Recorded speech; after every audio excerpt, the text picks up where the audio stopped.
know about the absolute horror show that is currently going on over at the Conjuring house and how it has basically become, well, just completely overshadowed the spirits and the spooky aspect of the Conjuring house, and it being the, the most haunted location in the entire world, is now completely overshadowed by the current controversy of the current owner, Jacqueline Nunez, and the things that she has allegedly done to ex-staff members and towards customers now, as well, as we saw from a review that was posted online, and I read that out in a video yesterday. So if you haven't seen that and you want a bit more context, go and check it out first and then come back here. But I was made aware of a YouTube channel that goes by the name of Bad to the Bone Paranormal, right?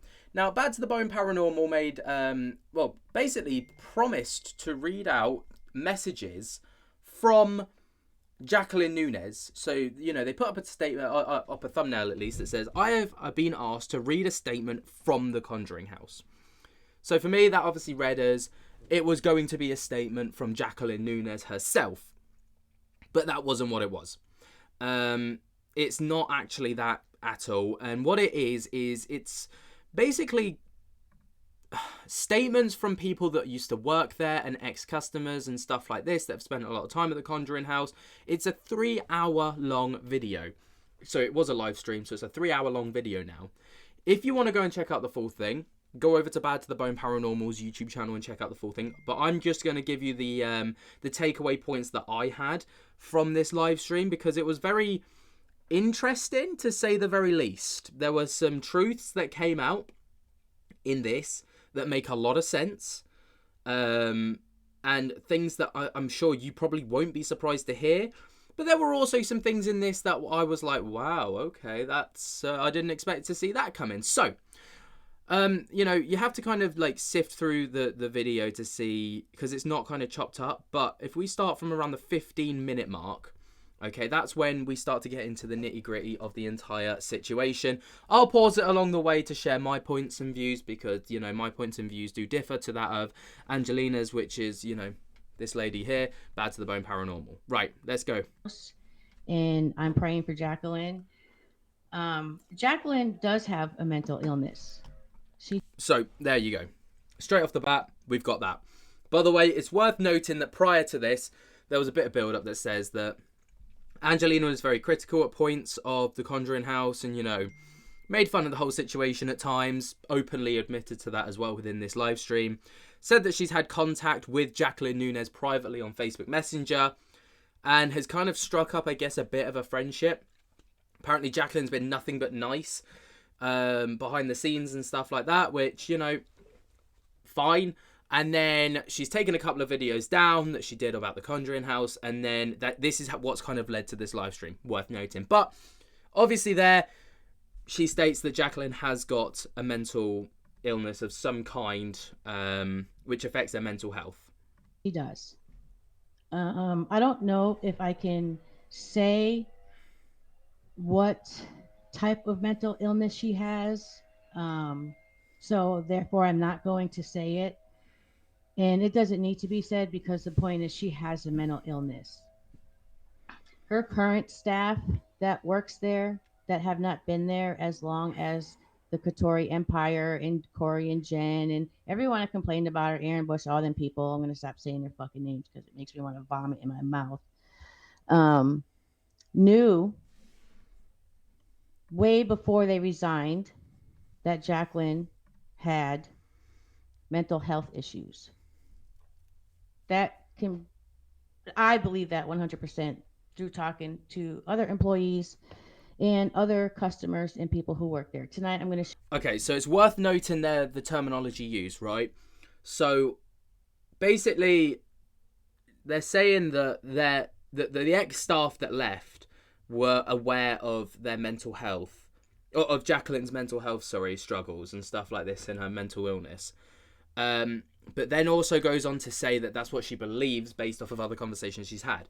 So it's not concrete and absolute that these people definitely did know that Jacqueline Nunez had a mental illness. So that's definitely worth noting, because, when I watched the video, it was kind of portrayed like these people absolutely knew this as a categorical fact.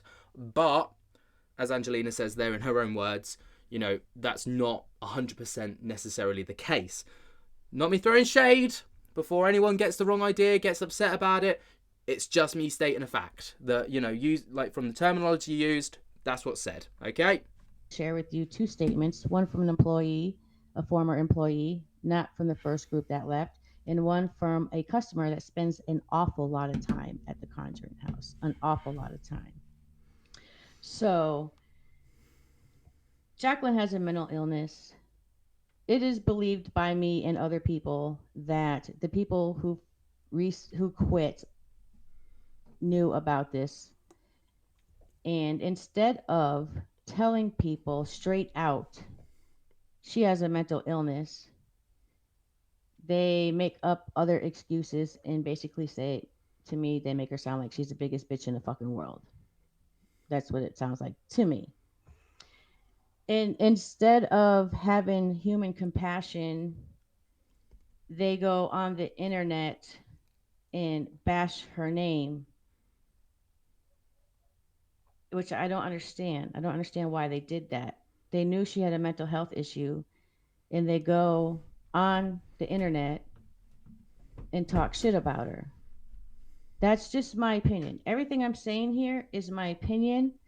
And the two, I'm bringing up someone who just left the Conjuring House, and I don't think it's her opinion because she worked there, right? Because everybody believes Cody and Satori and Aaron Bush and Stephen Reed and everybody else. So we should believe the person I'm going to be bringing up after I play their statement. But the whole point of this fucking live is I believe that they are exploiting Jacqueline's mental illness. Okay. So this is something that's definitely worth noting. In reference here, you know, who's being referenced is Cody Satori. Basically, let's not be around the bush. Jason Hawes, Satori Hawes, and basically the people that have come out to speak out against her in recent months.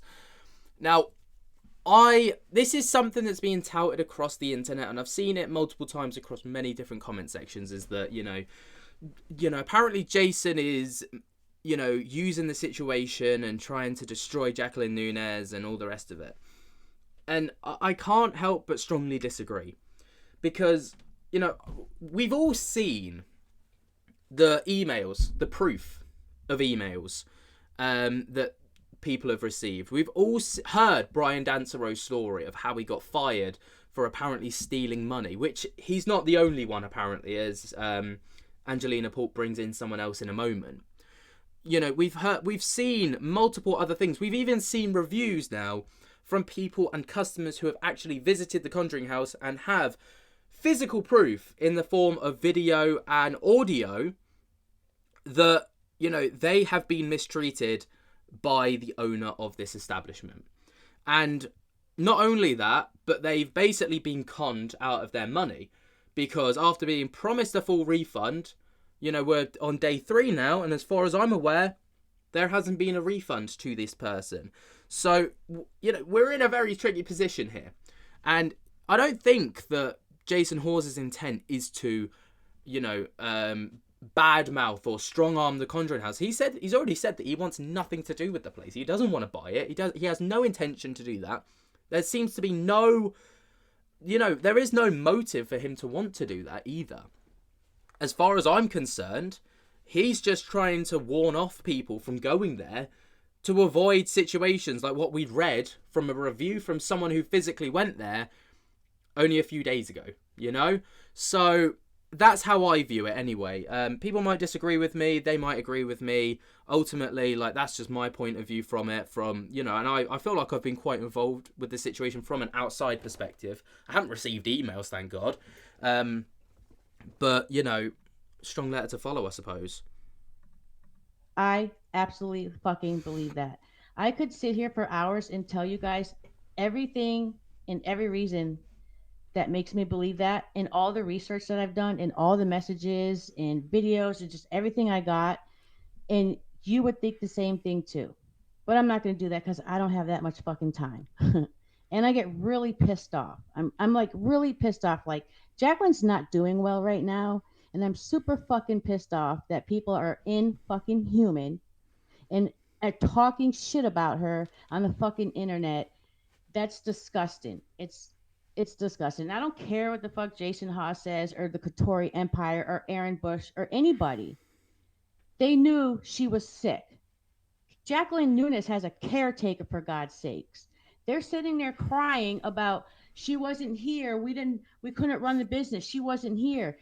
The American dream is to own a fucking business and have employees so that you can sit at home or do whatever the fuck you want and you don't have to be there and you're just making that fucking money. That's just how I feel. But they knew Jacqueline had a mental illness way prior to resigning.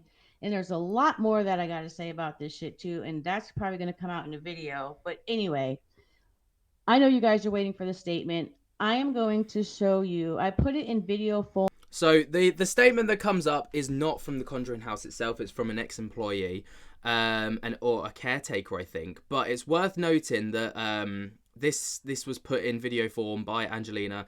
Actually, it was quite well put together, I must say, through an AI generator and all the rest of it. But here it is right here. To what she says. Right, let's have a little listen to this. It is with great sadness that I make this statement. My name is Tara Finn, and I am the former general manager of the Conjuring House and the most recent employee to be fired. Jacqueline claims that I have conspired with our booking vendor to allow them to steal over $60,000 from her. As her revenue reflects the $60K loss season 2 season for October, according to her, I have not seen her books. First and foremost, not only would I never do that to her or her business, but also I do not even have the system access to do that if I wanted to.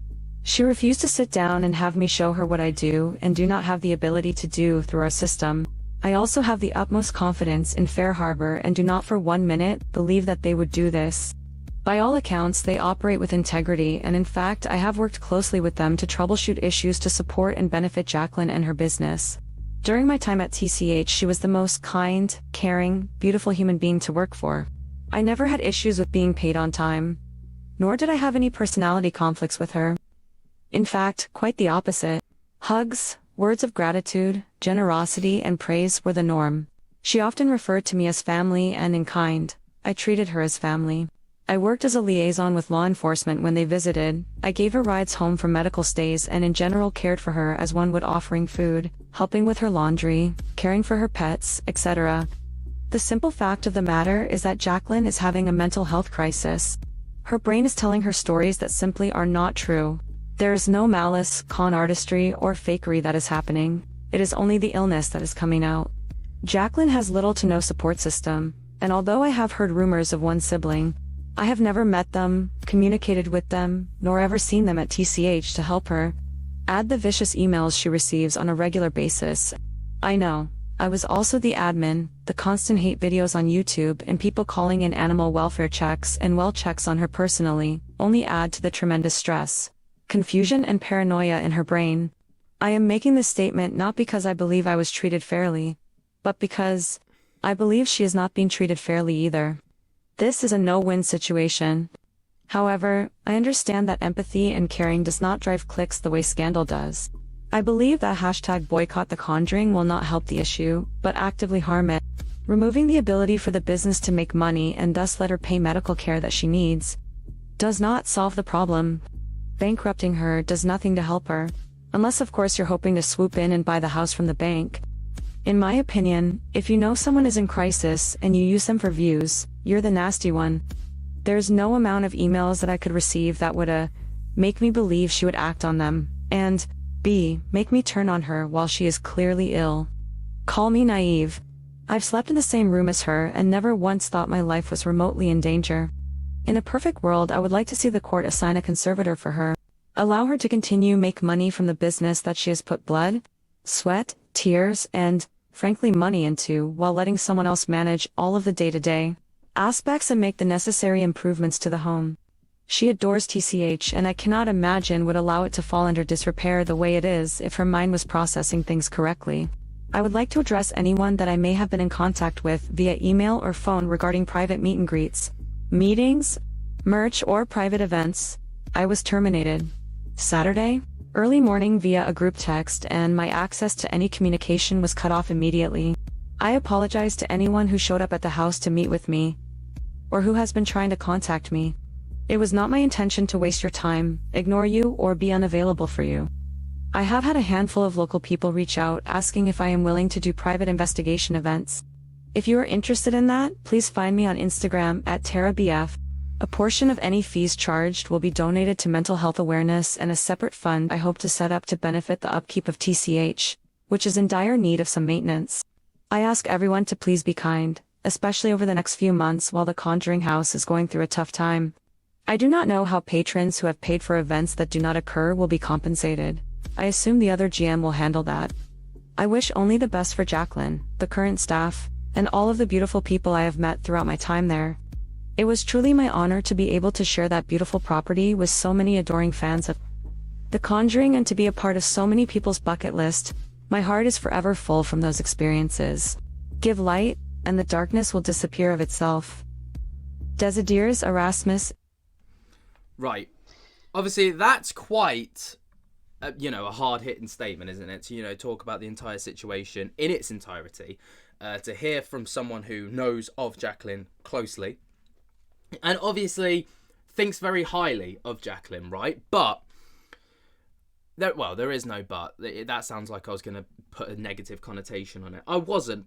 But, the thing that comes with it is, it was obviously referenced in there, clearly pointing fingers at Jason Hawes for making videos about the entire situation for clicks and views and trying to capitalize off of someone with what they deemed to know was a mental illness. I think that it misses the point. Do you understand what I'm saying? Like, of course, if Jacqueline has got mental health issues, it's been stated plenty of times. She's even said to the press of the local Rhode Island newspaper that, she's been sectioned into mental health hospitals for support and stuff like this, and they've let her go, like, on quite a few accounts from what I'm aware of. And ultimately, the concern comes for people's safety moving forwards. Like, the concern is, well, what if someone does turn up to the house and these thoughts where, like, what we're hearing is true, and Jacqueline's mind is creating scenarios in her head that she thinks is true, what happens if one of those scenarios becomes too much, And then all of a sudden she acts upon that, maybe let's say it's an impulse. She acts upon it. Then there's a serious problem, And ultimately, this is not just to protect Jacqueline. This is not just to protect Jason and his family from receiving the horrific emails that they're receiving, which, by the way, why is there a lot of sympathy here for Jacqueline, which, there should be if this is true. But where's the sympathy for the people on the receiving end of Jacqueline's, let's label them as episodes, right? If this is a mental health crisis, then it would be an episode. Like, those people deserve the sympathy as well. They're receiving death threats. They're receiving, they're losing employment, which is their livelihood, off the back of these thoughts. Like, this person, if this is the case, is in no position to continue the upkeep of a business. They're in no position to be, in control or managing of people or of customers. And I completely agree with the sentiment that this should be handed over to someone else. Jacqueline should get herself straight. If this is the case, hand the business over to someone else. Jacqueline continues to earn the money, whatever, but she just pays someone to manage the upkeep from day to day, do her job basically while she gets the support that she needs. And then she comes back to it when she's ready. And then all of this just ceases to exist, right? There's no concern from anyone about the general public's safety or of the safety of the ex-employees or the current employees. And Jacqueline gets herself better. And then the Conjuring House can continue to be the once great place that it was. Everyone's a winner. But that's the point that we're trying to make. It's not exploitation of this person. I think the idea from Jason and Cody and Satori, or just Satori at this point, and, everyone that's making videos and posts about it, is just to raise awareness. Because people are still going there. And, it might just take that one instance to fly off the handle. Boom. Something's gone horrifically wrong. And then we're in a very different position. Do people understand where I'm coming from?